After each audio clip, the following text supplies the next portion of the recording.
O livro de Efésios, Epístola do Apóstolo Paulo aos Efésios, capítulo 3, nos seus versos 6 a 8, nos diz: a saber que os gentios são co-herdeiros e de um mesmo corpo e participantes da promessa em Cristo pelo Evangelho, do qual fui feito ministro pelo dom da graça de Deus, que me foi dado segundo a operação do seu poder.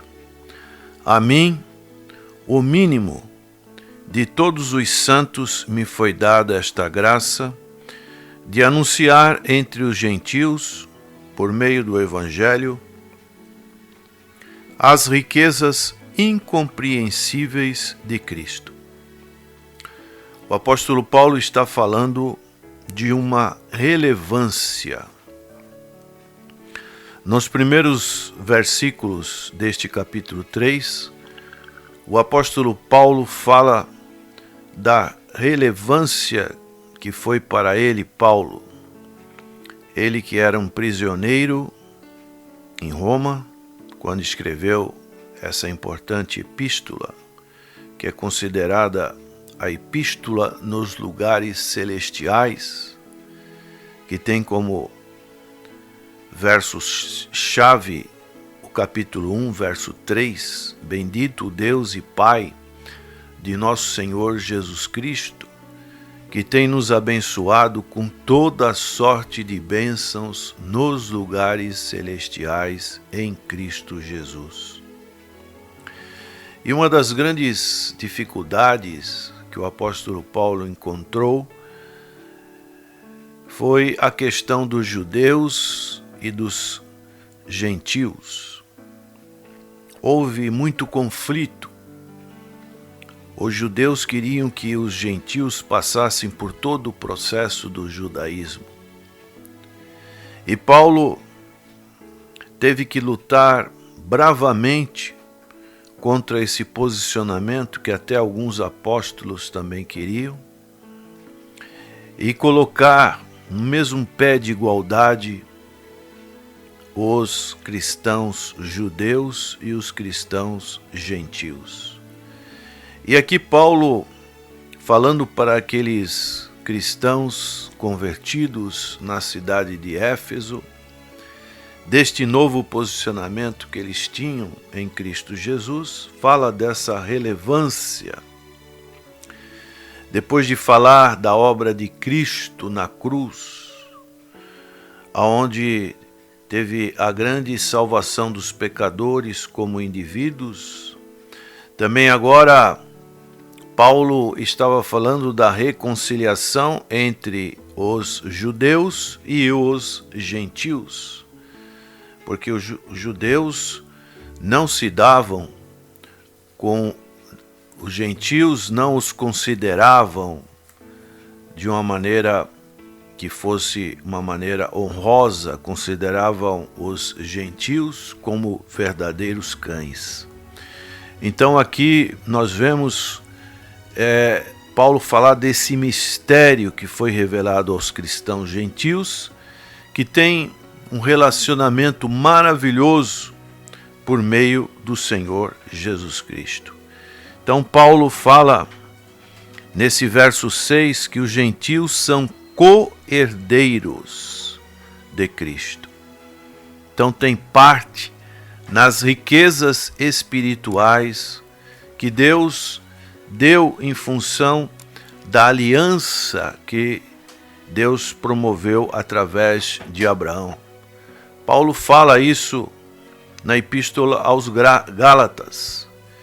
Em Cristo não há qualquer vantagem ou desvantagem em ser gentios ou judeus, porque agora existe um equilíbrio, pois participamos juntos das riquezas de Cristo, como diz aqui nesse verso 6, participantes da promessa em Cristo pelo Evangelho. Os gentios também, ele diz nesse verso 6, são mesmo do mesmo corpo. Então Paulo utiliza muito essa figura do corpo de Cristo, que é a igreja do Senhor. No capítulo 4, verso 4, ele diz: há um só corpo e um só espírito, como também fostes chamados em uma só esperança da vossa vocação. Então, Paulo utiliza muito desta figura de membros do corpo, como também ele utiliza em 1 Coríntios, capítulo 12. E no capítulo 5 de Efésios, ele vai falar a posição de Cristo, que é o cabeça desse corpo, e cada membro participa deste mesmo ministério, como ele diz no verso 10, do capítulo 4 de Efésios: aquele que desceu é também o mesmo que subiu acima de todos os céus para cumprir todas as coisas. E ele mesmo deu uns para apóstolos, e outros para profetas, e outros para evangelistas, e outros para pastores e doutores, querendo o aperfeiçoamento dos santos para a obra do ministério, para a edificação do corpo de Cristo, até que todos cheguemos à unidade da fé e ao conhecimento do Filho de Deus, a varão perfeito, à medida da estatura completa de Cristo. Então, como é importante essa participação. A igreja é no sentido coletivo, ela não pode ser individual. Por isso, está totalmente fora do propósito bíblico pessoas que hoje querem se congregar em casa, querem ter a sua adoração em casa, querem, por exemplo, como hoje temos muitos recursos dos meios de comunicação, como estamos tendo agora esse Facebook, YouTube e outras coisas do gênero, as pessoas acham que assistir ou ouvir uma mensagem através desses canais é o suficiente, mas isso é algo totalmente antibíblico, porque vemos aqui nesse texto como Paulo fala que os gentios são co-herdeiros de um mesmo corpo. Então, Paulo fala de um novo relacionamento, os gentios são coparticipantes também da promessa em Cristo pelo Evangelho. Então, em outros tempos se encontravam fora da aliança e não tinham direito algum de reivindicar as promessas de Deus, mas agora em Cristo compartilham as promessas de Deus com os chamados cristãos judeus. E então Paulo explica isso também. Podemos citar Romanos capítulo 11, verso 13 a 15, importante texto, que diz assim: porque convosco falo, gentios, que enquanto for apóstolo dos gentios, glorifiquei o meu ministério, para ver se de alguma maneira posso incitar à emulação os da minha carne e salvar alguns deles. Porque se a sua rejeição é a reconciliação do mundo, qual será a sua admissão, senão a vida dentre os mortos? Então Paulo está falando das promessas de Deus, que os cristãos gentios agora também têm nas riquezas que Deus deu para Israel. E nesse capítulo 11 também, que fala da presença, o futuro de Israel, capítulo 9 fala de Romanos, fala do passado, capítulo 10 fala do presente, de Israel, e o capítulo 11 fala do futuro. Então Paulo, no capítulo 11, também explica que, mesmo com a existência da igreja, Deus não cancelou suas promessas a Israel. E hoje a igreja compartilha dessas riquezas espirituais de Israel, mas um dia Deus restaurará seu povo e cumprirá as promessas com respeito à sua terra e o seu reino. Então Paulo, aqui nesse capítulo 3 de Efésios, fala desse mistério. Este mistério não apenas permite que os gentios entrem em um novo relacionamento, como também revela a existência de um novo poder à disposição. É o que Paulo fala no capítulo 3 de Efésios, que já lemos no verso 7, do qual fui feito ministro pelo dom da graça de Deus, que me foi dado segundo a operação do seu poder. Então esse poder é demonstrado agora na vida do apóstolo Paulo. Deus o salvou pela graça e lhe deu uma dispensação. Essa palavra dispensação, que ele usa também no verso 2, significa uma espécie de administração. Ele está gerindo toda essa revelação que Deus deu para ele, para que ele pudesse deixar claro para todos os novos cristãos a intenção de Deus com relação à questão da igreja. E então essa dispensação é um ministério especial que Deus estava dando para Paulo e também estava dando para os chamados gentios, que somos nós. E aqui fala de força, fala de poder que me foi dado segundo a operação do seu poder.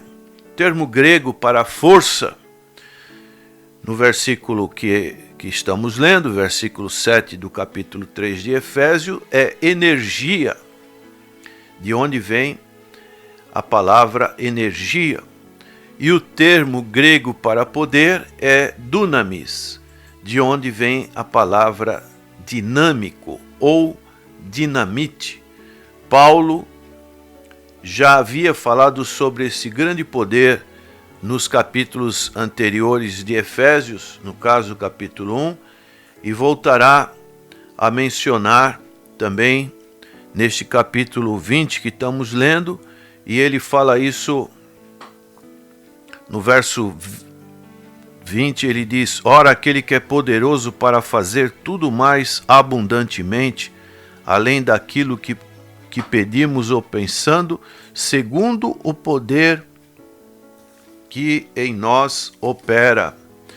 E no capítulo 4 de Efésios, no seu verso 16, ele diz: do qual todo o corpo bem ajustado, ligado pelo auxílio de todas as juntas, segundo a justa operação de cada parte, faz o aumento do corpo para a sua edificação em amor. Ressaltamos a palavra justa operação de cada parte. Então, significa que cada parte tem esse poder para realizar esta ação em favor do corpo que é a igreja do Senhor. O grande poder da ressurreição do Senhor Jesus, então, encontra-se à nossa disposição para a vida e o serviço diário. E como podemos exemplificar, ilustrar esse poder? Podemos nos lembrar do grande poder de Deus, de uma operação, por exemplo, na vida de Moisés, quando ele estava encurralado com o exército egípcio, não tinha para onde sair, e ali Deus disse para Moisés: Fale, diga ao povo que marche. Por que clamas a mim, Moisés? Diga ao povo que marche.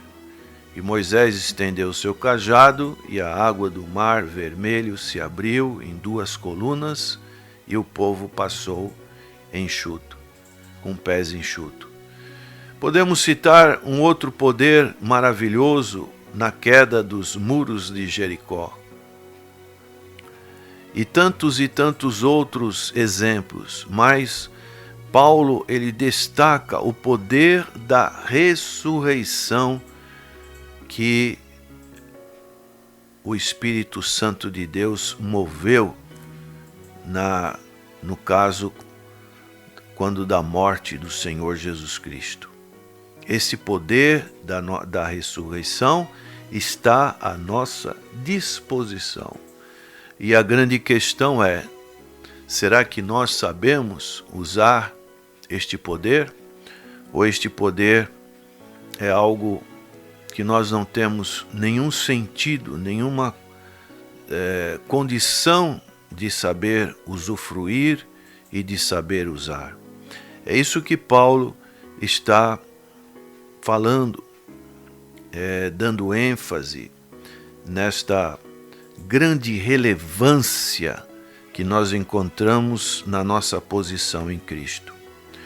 E, voltando para o texto de Efésios capítulo 3, agora verso 8, Paulo ele vai dizer: a mim, o mínimo de todos os santos, me foi dado esta graça de anunciar entre os gentios, por meio do Evangelho, as riquezas incompreensíveis de Cristo. Então nós vemos aqui, nessa atitude de um homem que era prisioneiro, da mesma maneira ele se considerava, ele era um ministro, como vimos aqui no verso 7, e agora ele se coloca como o mínimo. E ele fala da suprema riqueza, das incompreensíveis, podemos dizer insondáveis, imperscrutáveis, como que dissesse assim, tão vastas que não é possível encontrar seu fim.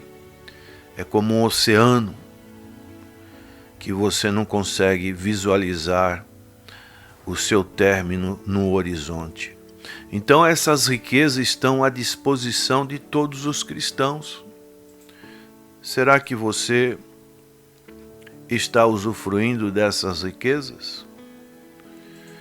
Então Paulo deixa claro que ele próprio não tinha qualquer direito especial de reivindicar essas riquezas de Deus, pois ele se considerava o mínimo, o menor de todos os santos.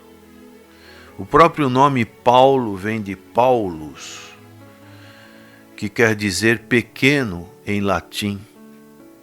E talvez Paulo usasse esse nome por saber que ele era insignificante.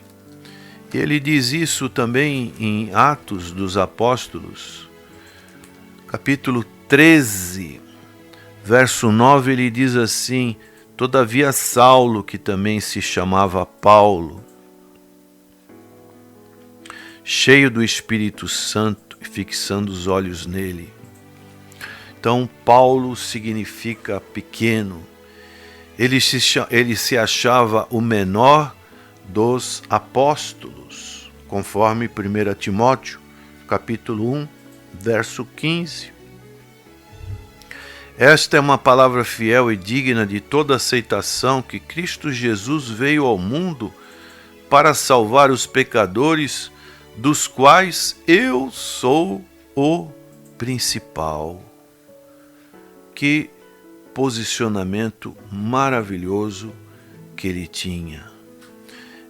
Ainda 1 Coríntios, capítulo 15, verso 9, é onde que ele fala que era o menor dos apóstolos, porque eu sou o menor dos apóstolos, que não sou digno de ser chamado apóstolo, pois que persegui a igreja de Deus. Então, a compreensão dessas verdades, deste posicionamento, dessa relevância maravilhosa que o apóstolo Paulo tinha com relação a essas riquezas insondáveis do Senhor Jesus Cristo, eram verdades tão profundas da palavra de Deus que deixa o ser humano quebrantado e contrito. Como é que um cristão, um líder, ele pode ser orgulhoso? Que mérito ele tem para reivindicar isso? Se todo o evangelho foi conquistado pelo Senhor Jesus Cristo lá na cruz do Calvário, e só ele tem as marcas dos cravos nas suas mãos, nos seus pés, a marca da lança no seu lado.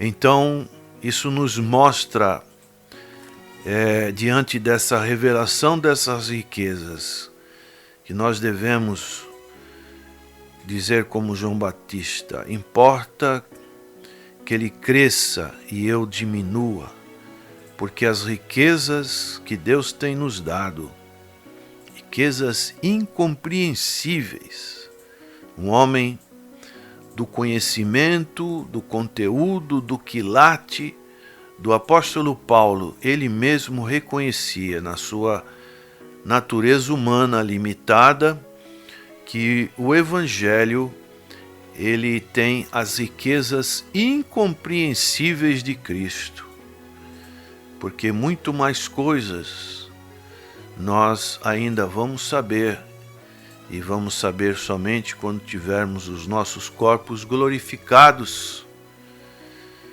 Naquele grande dia, nós estaremos conhecendo mais e mais o Senhor Jesus Cristo. Que você, a pergunta que surge nesta conclusão, o que você tem feito com relação a essa relevância que Cristo te concede para você? Isso é relevante ou não? Isso tem valor ou não? Você considera isso um tesouro da grande pérola? Ou, infelizmente, para muitos, percebemos que é algo como que insignificante? Que Deus possa abrir a sua mente e você considerar o Evangelho como o bem mais precioso que podemos ter neste mundo. Amém.